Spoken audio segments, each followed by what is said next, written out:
Well, I brought somebody along to meet everyone. Some of you may recognize him from some of the pictures on the Facebook page recently, but he is tonight's sponsor, and I believe that he has a message for us tonight. Eat more coon. He's a busy possum, but he carved out some time in his schedule to join us. Well, everybody, let's get started. My first car was a really interesting vehicle, and it probably fits the stereotype of being from Appalachia.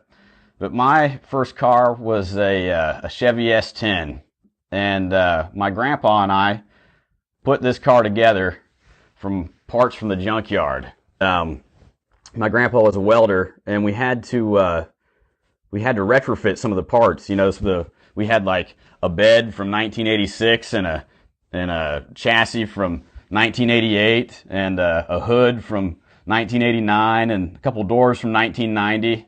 The hood was blue, one door was gray, one door was green. So when we finally got done putting this thing together, and I still remember the feeling I had as a 16-year-old boy. I saw freedom and four wheels there. And, it wasn't pretty, but it was mine. My grandpa said, start it up. So I climbed, hopped in the truck, turned the key, and the truck coughed and shuddered and fell silent. And my heart fell with it. Grandpa motioned for me to pop the hood. I did, and I opened it up and peered down into the bowels of our contraption.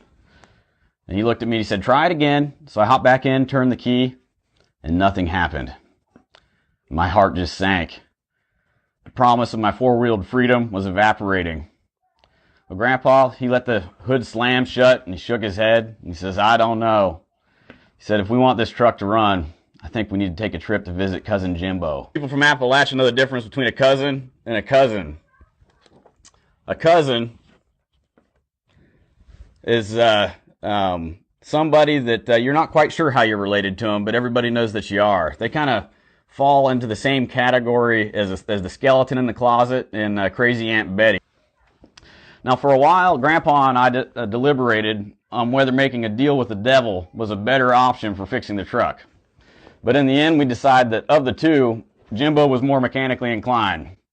So a tow truck, and a few minutes later, we found ourselves standing outside our cousin's lair. A rusty sign hung over the door, and it read, Jimbo's Auto Repair, keeping you tired and exhausted. I didn't want to go in, and Grandpa sure looked like he didn't either. I'm sure some of you have been in auto garages like this, but the walls were plastered in an assortment of out-of-date oil advertisements, a few NASCAR posters, some Sports Illustrated swimsuit calendars from decades past. You guys get the picture. And the air inside just had that smell of like chewing tobacco, cheap beer, and gasoline. And as we walked in, this mangy dog over in the corner kind of growled at us, over in the shadows. And the first thing we heard after that dog growled was snores coming from the far side of the shop.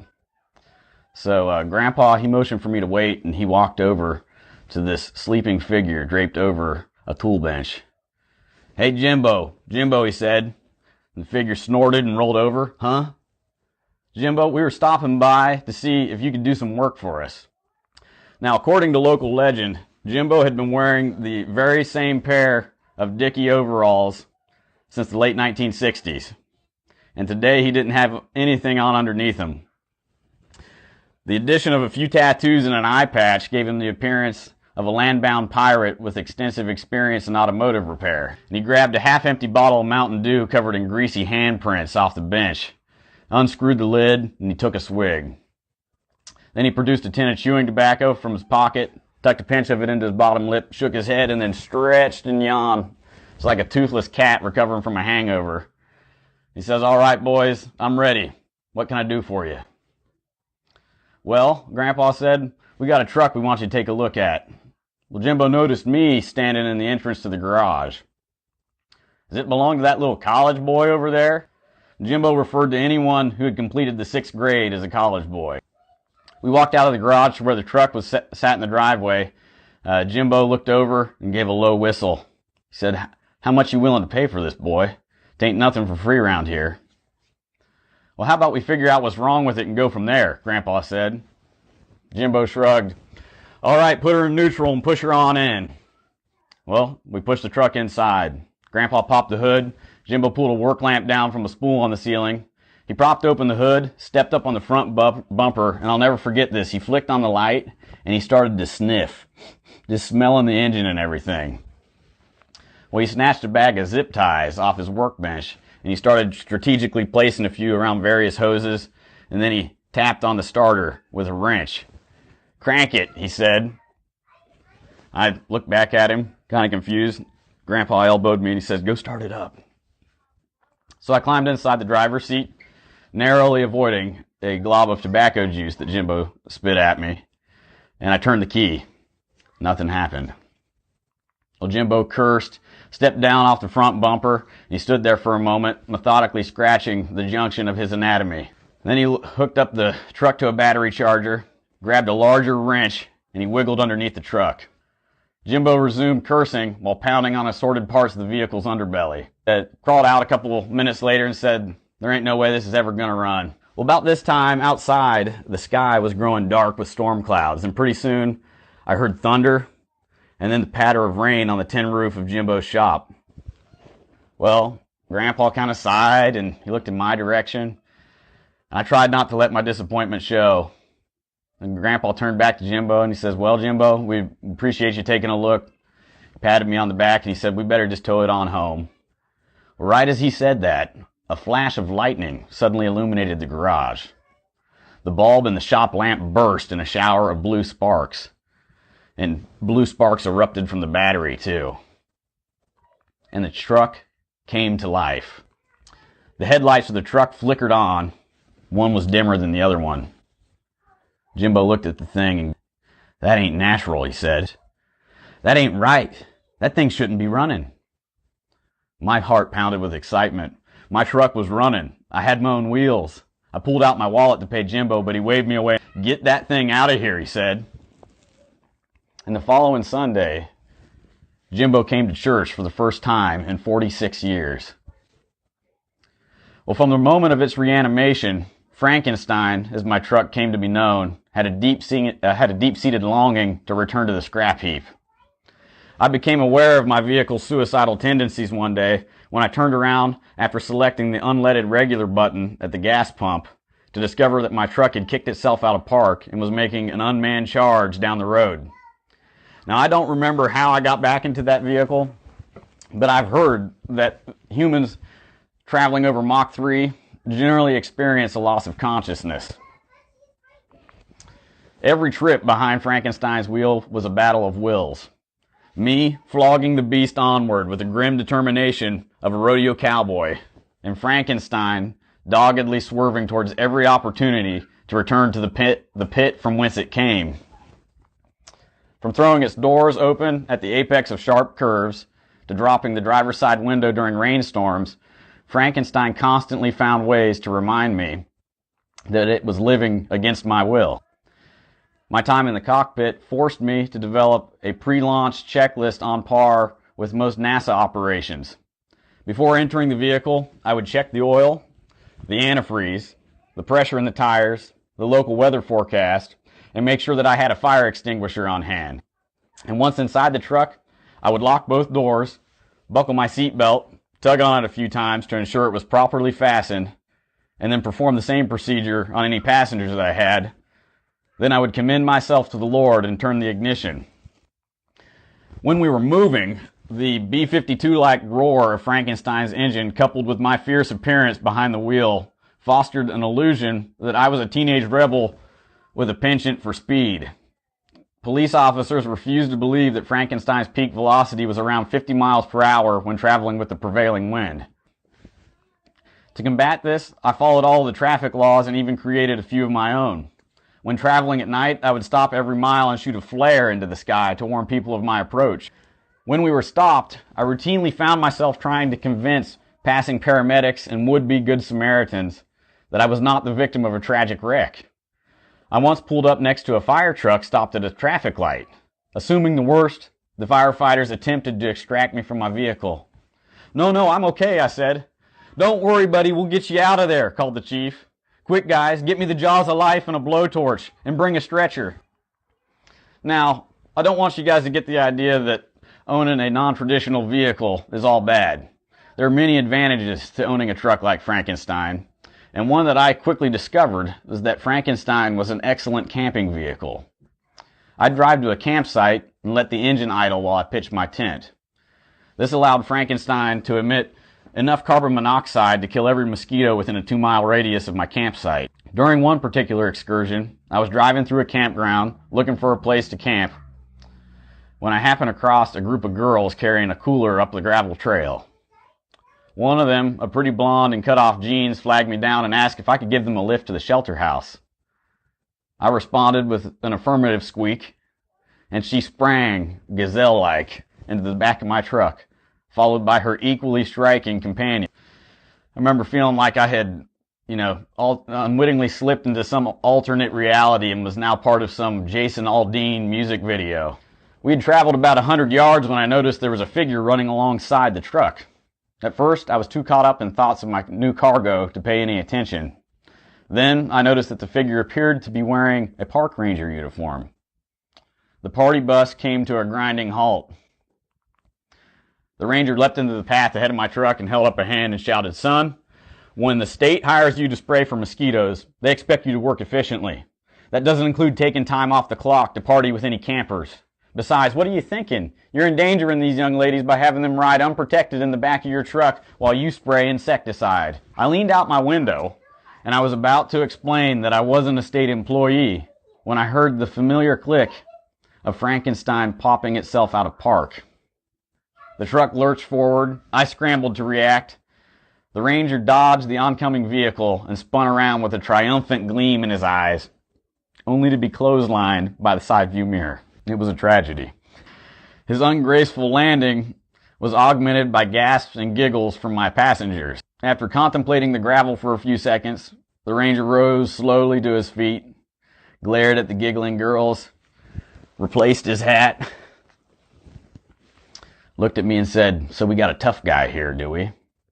He pulled a walkie-talkie from his belt and backed away from the truck. "We'll see how tough you are once backup arrives."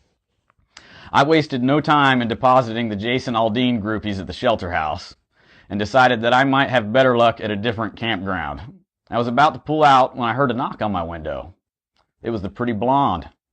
I rolled down the window and she handed me a scrap of paper with a phone number on it and a lip gloss stamp.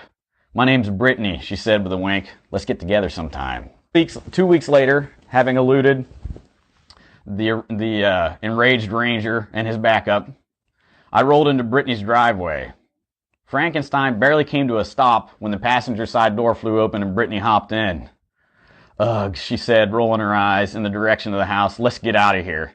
My dad tried to tell me that I had to be back by 10 o'clock tonight, and I told him that I would be home whenever I wanted." Well, several miles into our journey, it began to rain. My window began to slide down. So I took one hand off the steering wheel and wrenched the window crank around and held it in place. I turned my attention back to my date and realized that she had been speaking. Brittany rolled her eyes and laughed. "I was thinking," she said, her voice acquired that dreamy tone. "This is our first date, and we should probably hold hands." She pushed her hand across the seat in my direction. With lightning speed, I released the window crank, then regained control of the crank as the window threatened to plunge. "Well, aren't you going to hold my hand?" "Of course I'm going to hold your hand." I glanced down at the accursed window crank. A few very agonizing moments passed. If I let go, I would be soaked by rain by the time we got to the dance. Brittany withdrew her hand and turned toward her window. The cab was silent. My focus on the road was gradually interrupted by the smell of something burning. It was definitely smoke. Was Brittany smoking a cigarette? She had the gall to smoke right here in my vehicle, with both windows rolled up. I coughed. Brittany continued facing the window, making no move to extinguish her cancer stick. The amount of smoke increased. How many cigarettes was she smoking? I coughed again, this time louder. "Would you please quit smoking?" I asked. She turned around. The neck of her shirt was pulled up over her mouth. "What? I'm not smoking. I don't even smoke." I was about to ask her to explain where all the smoke was coming from when I noticed Frankenstein's temperature gauge. We were redlining. A gust of wind blasted the truck as an object smashed into the front windshield, blocking my view of the road. It was Frankenstein's hood. The force of the impact had caused my window to slide down, so I stuck my head out the driver's side window. Billowing clouds of smoke were coming from under the hood. The fact that the brakes were no longer working informed me that this was not a common malfunction. "We need to deploy the emergency brakes," I shouted to Brittany. "What?" I realized that I had failed to educate my date on my emergency protocol. "Open your door. Look down next to it. There's a boat anchor on a chain. It's tied to the undercarriage. Kick it out." I made sure to kick out the cinder block on my side at the same time as Brittany kicked out the boat anchor. We coasted for a few seconds, then the anchor caught a nearby guardrail and we came to a stop. I tried to walk Brittany home that night, but I lost sight of her after the first half mile. Last I heard, she asked her parents for an earlier curfew. Well, not long after that incident, Frankenstein was diagnosed with cancer of the transmission, a terminal condition for most vehicles. I knew if anyone could save it, Jimbo could. I drove over to his shop. Jimbo opened the door when I knocked. He shook my hand, then caught sight of Frankenstein sitting in the driveway. "Can you fix it, Jimbo?" I asked. Jimbo shook his head. "I ain't working on cars no more. I done gave that up for the ministry." He pointed to a marquee sign hanging over his shop. "Reverend Jimbo's Drive-In Revival." "I seen the error of my ways," Jimbo said, "when that truck of yours came to life in my shop. My wicked living swung the gates of hell wide open right there in my own garage." Well, I begged him to reconsider, but he stoutly refused. Well, I took Frankenstein for a final drive.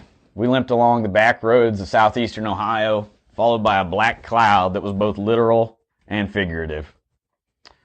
Soon the whole sky grew ashen, sending the day into an early twilight. The wind came first, and then sheets, waves, and torrents of water. The windshield wipers squeaked futilely against the smoked glass of Frankenstein's windshield. Inside, the glass began to fog up. I wiped it away with my sleeve and peered out.